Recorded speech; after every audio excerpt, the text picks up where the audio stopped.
தமிழகம் முழுவதும் நடைபெற்ற TNPSC group 2 மற்றும் 2A முதன்மை தேர்வுகள் திடீரென ரத்து செய்யப்பட்டுள்ளன.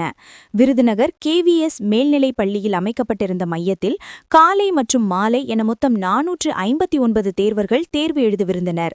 காலையில் தேர்வு தொடங்கி நடைபெற்றுக் கொண்டிருந்த நிலையில் சென்னையில் ஏற்பட்ட தொழில்நுட்ப குளறுபடி காரணமாக தேர்வு திடீரென ரத்து செய்யப்படுவதாக அறிவிக்கப்பட்டது.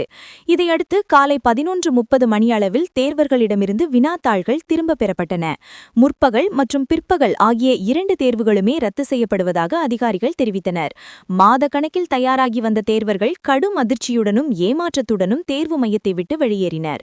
சென்னையில் ஒரு மையத்தில் வினாத்தாள் எண்கள் மாறியதால் ஏற்பட்ட குழப்பமே மாநிலம் தழுவிய இந்த ரத்து நடவடிக்கைக்கு காரணம் என தெரிவிக்கப்பட்டுள்ளது.